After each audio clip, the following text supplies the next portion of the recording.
With Airbnb, it's been like a super rewarding process, but also a struggle. Like there's a lot that goes on. We've had horrible guests. We've had, things break. And tell us a story about, I know which one, but tell us a story about the worst guests ever. Oh, this is listen the up. Craziest story. So these guests book, this woman books, and sometimes if you have enough good reviews, you don't have to inquire about booking. You can just book automatically. Yeah. Instant. And so she books and they for 2 weeks, and I'm like, oh sweet, 2 weeks that's like anything under a month but over a week is like huge, because you're gonna make a big chunk of money because they're not getting the monthly discount, right? But it's just great. So I was like, oh, this is sweet. So you can watch people kind of come and go on the Ring camera, but other than that, you really don't have much of a hand on the pulse of what's going on, and you have to get very comfortable with that because. Yes, it's your house, but you can't really act like it's your house because then you'll be butthurt anytime anything happens. Right. Like you just can't be that in everybody's business. So I just kind of leave it alone. I'm watching people come and go. And then the cleaning crew comes after 2 weeks and they're like, we have an issue. And I'm like, what's going on?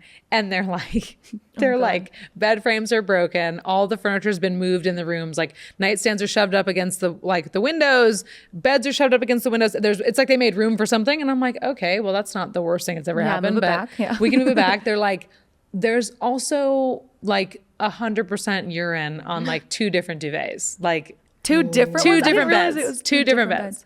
And I was like, that can't be right.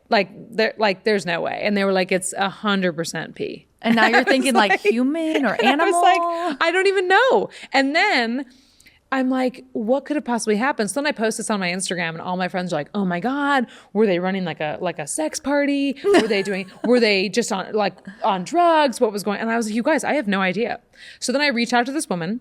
And they didn't check out in time, so I was actually communicating with her that whole day because I was like, you guys need to get out. Next guest is coming in. But at this point, I didn't think anything was wrong. They're like, sorry, we're leaving pee-stained duvets. And not attempting to clean it up. Like, that was the other thing. How do you walk out of that house? If you screw up somebody's house like that badly, you're mortified no matter what. You can't just like... And they were almost like ships in the night crossing with the cleaning team. So it's like, if someone's like passing by you to come and clean the house and you just left it in that condition, it's like, you're a terrible person. Yeah. Like and the cleaner sent you photos and I saw those photos. Yes. It is 100% urine on the duvets. So those had to be thrown away. Now I will say, I hit up the woman and I was like, hey, unfortunately, like, here's what I found. Like, that's really disappointing, but like, I want to give you an opportunity to make it right.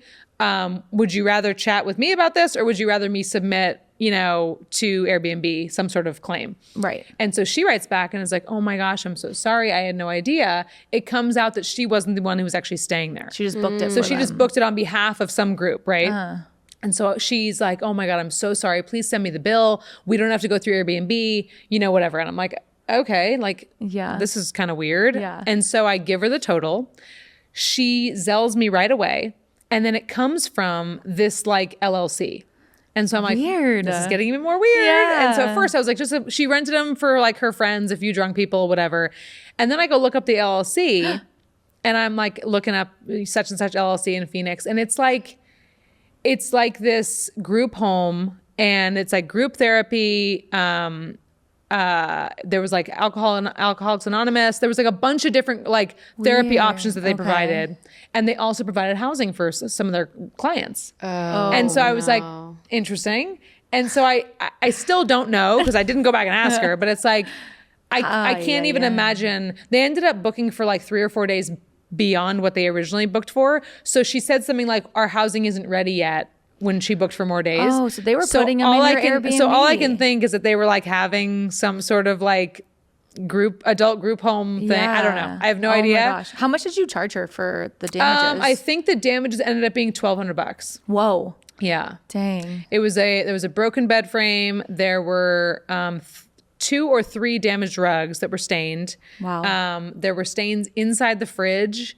There were and then the duvets and all the linens had to go. Oh my God. And then I think like, I don't know, a handful of like I have not had 8 that towels or something. wood. Yeah, it was crazy. But what's crazy is that like she was so mortified that like Also, if she gets a bad review, it's like that obviously affects who's going to rent to her in the future, which is sad because I'm sure if she ever wants to go travel herself, like that's going to now pop up. Yeah. So I tried to be super honest in the review where I like said everything that happened, but I was like, she was lovely about reconciling everything. It didn't seem like it was her who even stayed at the house, but here's the information. Like, because you obviously also want to like team up with hosts to make sure hosts kind of have each other's back. Where it's like, if I wouldn't host this person again, I would happily let other hosts know that because that's not a position I want somebody else to have to be in. Wild. Yeah, it was crazy. The weirdest thing I've had was someone messaged me like a million questions, and I should have known.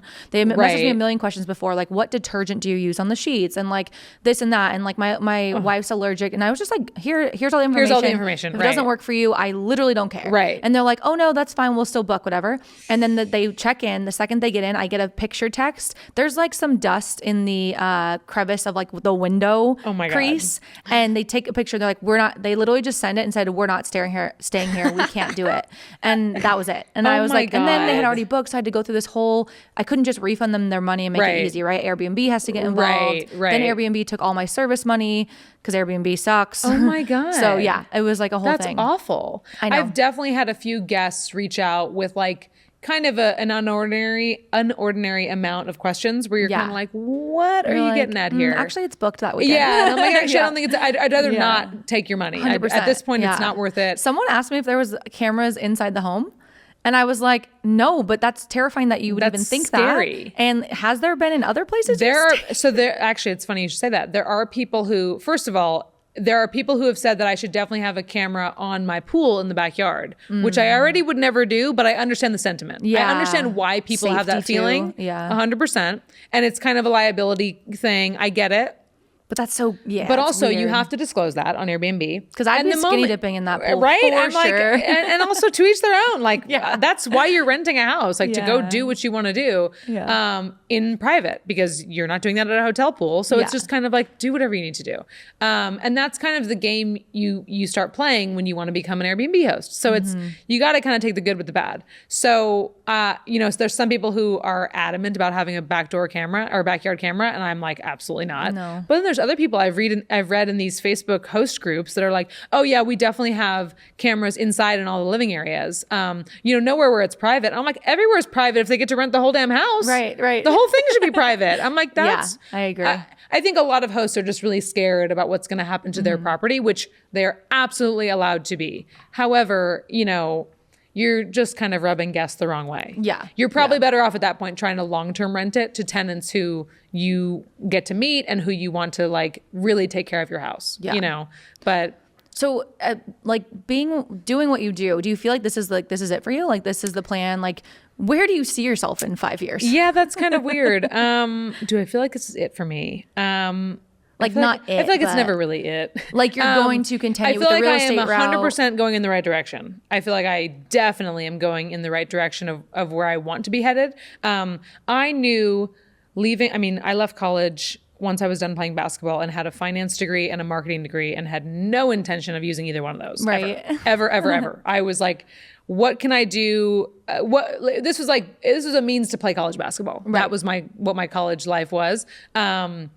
And I was kind of like, all right, now that I'm done with that, like I will never be in an office. That's just not something I can do. I know that about myself. And so I knew teaching wasn't for me either. It was a great opportunity because I love kids. I love basketball. I love, physical movement. And it was like such a great environment. I loved my coworkers. It was just like the best. And it also allowed me the time and freedom and space to be able to figure out what I really wanted to do and what I really thought I was good at. During my teaching career, I spent tons of time refinishing furniture.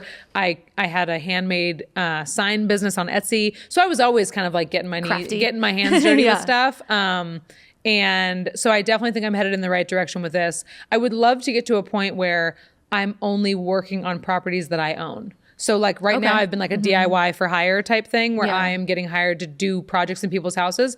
That, although it's amazing and fun and lucrative, it's also like, I'm also like not doing it as a licensed professional. So it's like, that's not that intelligent. Like that, you know what I mean? Like that's not the smartest thing anyone's ever done. Yeah. So luckily up until this point, it's been mostly friends, who trust me. But yeah, I don't think I really want to get in the habit of of being in other people's houses for most of the days. I would like to be doing that exact same work on properties that I own that could eventually become rental properties. And then, you know, you don't need to worry about paying yourself to do the work. It's like it's paying for itself because you bought the property, you know.